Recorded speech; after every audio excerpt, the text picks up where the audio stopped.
নিজের রবীন্দ্রনাথ লিখেছেন কবি জয় গোস্বামী।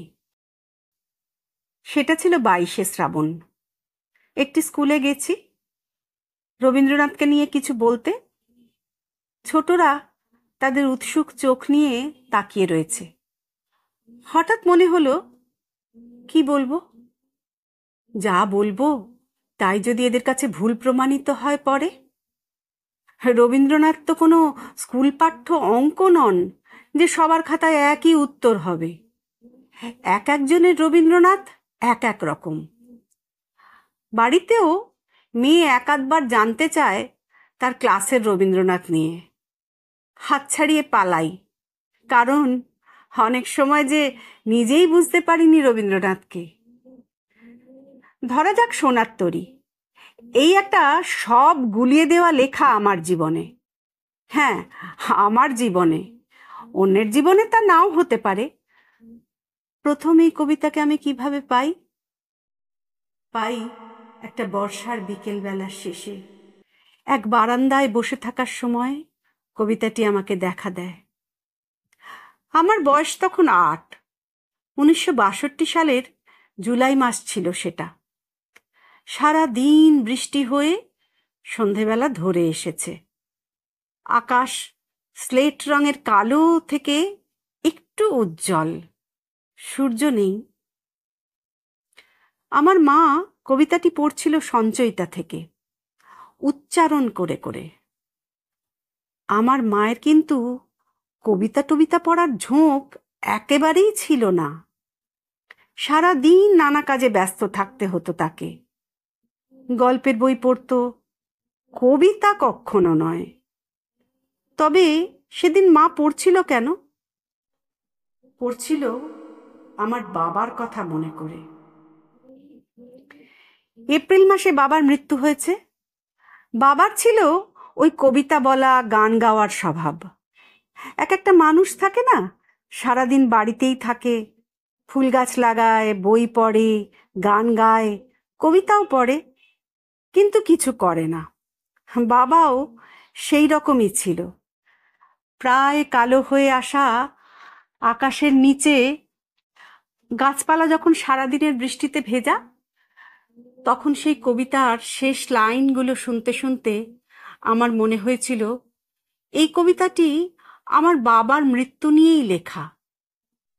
শ্রাবণ গগন ঘিরে ঘন মেঘ ঘুরে ফিরে শূন্য নদীর তীরে রহিনু পড়ি, যাহা ছিল নিয়ে গেল সোনার তরী। বুকের মধ্যে কি একটা চাপা কষ্টের গুরুভার। আমাদের ছোট ওই সংসারের মধ্যে বাবা ছিল একটা আনন্দের উৎস। সারা দিন ছোট ছোট গান, মজা, কবিতা, বাগান এসব করে অভাবের কথা যেন ভুলিয়ে রাখত। সেই লোকটা চলে গেছে, আর আসবে না, এটাই যেন ওই কবিতার সার কথা। স্নেহ হারানো, শোক পাবার কবিতা হয়েই ওই সোনার তরী রইল আমার কাছে। তারপর বয়স বাড়ল, আস্তে আস্তে বইপত্র উল্টাতে গিয়ে দেখি কি ভয়ানক সব তর্কাতর্কি হয়ে গেছে ওই কবিতা নিয়ে। বোকার মতো ওই সোনার তরীকে আমি শোকের কবিতা ভেবেছি কেন? না, কখনো আমি কাউকে বলি না, আর ওই কবিতা নিয়ে একটি কথাও। কিন্তু আজও যদি চোখ বন্ধ করে মনে ভাবি ওই তরু ছায়া মসি মাখা কথাটি, তবে আমাদের সেই রানাঘাটের সিদ্ধেশ্বরী তলার সেই পুকুর পাড়ের বাড়ি আর তার গাছ আর চূর্ণী নদীর তীরই মনে পড়ে। আরও আছে, চূর্ণী নদী বললাম না, তার ধারে একটা বটগাছের নিচে বাবার সঙ্গে দাঁড়িয়ে আছি। বাবার মুখে একটা গান, অমল ধবল পালে লেগেছে মন্দ মধুর হাওয়া, দেখি নাই কভু দেখি নাই এমন তরণী বাওয়া, অমল ধবল পালে পড়েছে। তরণী কি না নৌকো? নৌকো তো অনেক যায় আমাদের নদী দিয়ে, যেমন যায় কচুরিপানারা। অমলও জানি, অমলদা সব পেয়েছির আসরে ড্রিল করায়, ড্রাম বাজায়। কিন্তু ধবল কাকে বলে? গানের পর বাবার উত্তর, ধবল হলো সাদা। ওই যে বালির নৌকোটাকে দেখ, ওর তো পাল আছে, সাদা পাল, ওই রকমই। দেখলাম বড় একটা নৌকো ধীরে ধীরে ভেসে চলেছে, একটা ছই রয়েছে। ওরকম নৌকো কতই দাঁড়িয়ে থাকে চূর্ণির তীরে, নৌকোর কানা পর্যন্ত জল। এই নৌকোটায় বড় একটা পাল লাগানো। মনের ভেতরে থেকে গেল সেই নৌকো আর তার পাল তুলে যাওয়া। কিন্তু পাল মোটেই অত কিছু সাদা ছিল না, কেমন ময়লা ময়লা ত্রিপল রঙের চাদর একটা। তখন কত বড় আমি, বছর ৬-৭ বড় জোর। ৩০ পেরিয়ে আলাপ হলো একটি মেয়ের সঙ্গে। সে আসে, কথা বলে, চলে যায়। পরে দেখছি যখনই একা হয়ে যাই তখনই তারই কোনো না কোনো ছবি মনে পড়ছে। হয়তো তার এক টুকরো হাসি, কথা বলতে বলতে হঠাৎ থেমে যাওয়া, কপালের ওপর ঝুঁকে পড়া চুল সরানো। এ কি হলো? আরো কতজনের সঙ্গেই তো কথা বলি, কারো ক্ষেত্রে তো এমন হয় না। সবচেয়ে বেশি মনে পড়ে তার তাকিয়ে থাকা।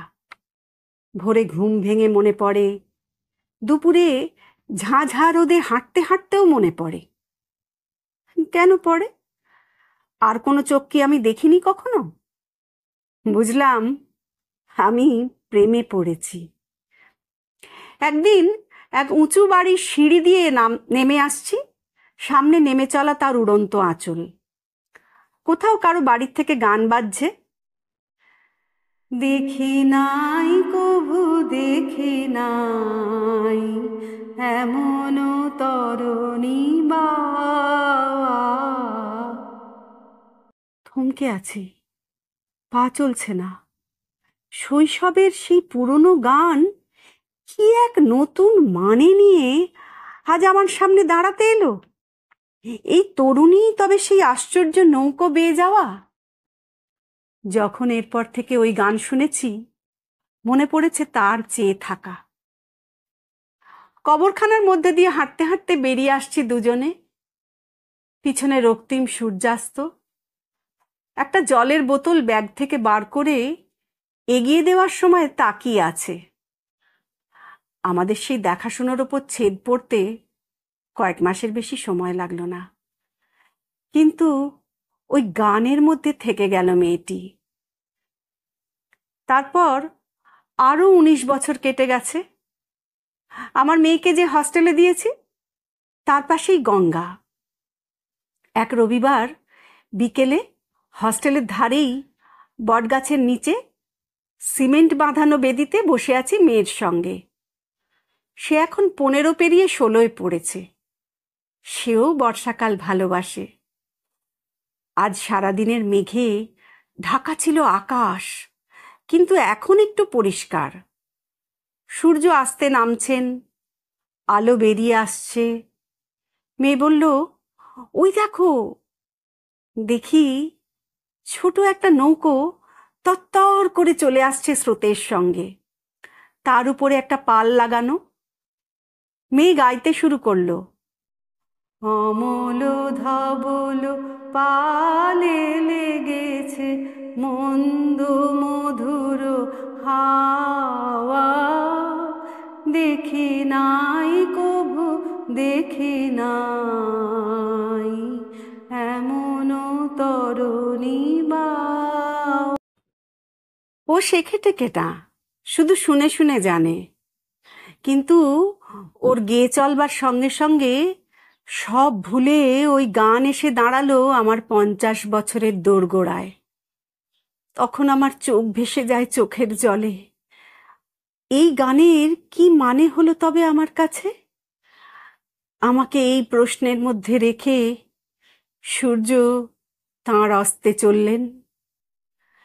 পিছনে ঝরেছে ঝড়ো ঝড়ো জল, গুরু গুরু দেয়া ডাকে, মুখে এসে পড়ে অরুণ কিরণ, ছিন্ন মেঘের ফাঁকে।